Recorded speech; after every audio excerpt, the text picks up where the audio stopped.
کرتی ہوں کہ آپ سب خیریت سے ہوں گے۔ ہمارا آج کا عنوان ہے نسو کا خواب۔ صفحہ نمبر 35 پہ ہم یہاں پر اس سب کی ریڈنگ کر چکے ہیں اور ہم اس سبق کی مشق بھی کر چکے ہیں۔ آج سوال نمبر 11 سے ہم نے ہوم ورک کرنا ہے اپنے بچوں۔ سوال نمبر 11 پہ ہے کہ اپنے چھوٹے بھائی کو خط لکھیں جس میں اسے معاشرے میں پھیلی ہوئی برائیوں سے بچنے کی تلقین کریں گے۔ جب آپ اپنے خط میں آپ ایسے لکھیں گے کہ اپنے چھوٹے بھائی کو آپ خط لکھیں گے جس میں اس معاشرے میں آپ ان کو بتائیں گے کہ کیسے برائیوں سے بچا جا سکتا ہے۔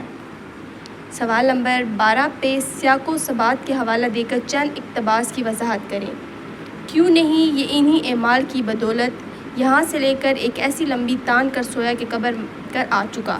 اب یہاں پر آئیں، آپ پیج نمبر 38 پر دیکھیں گے کہ یہ باپ جو ان کے باپ نے نسو کے باپ نے جو خواب میں دیکھا تھا اور ان کو کہا تھا کیوں نہیں یہ انہی اعمال کی بدولت یہاں سے لے کر سویا کے قبر میں آ کر جاگا، یہ آپ نے یہاں سے لکھنا ہے۔ اس میں بالکل اس کی ڈیٹیل بتائی گئی ہے اور بتایا گیا ہے کہ ان کے باپ نے کیا خواب میں دیکھا تھا اور اس کو اپنے بیٹے کو بیان کیا تھا۔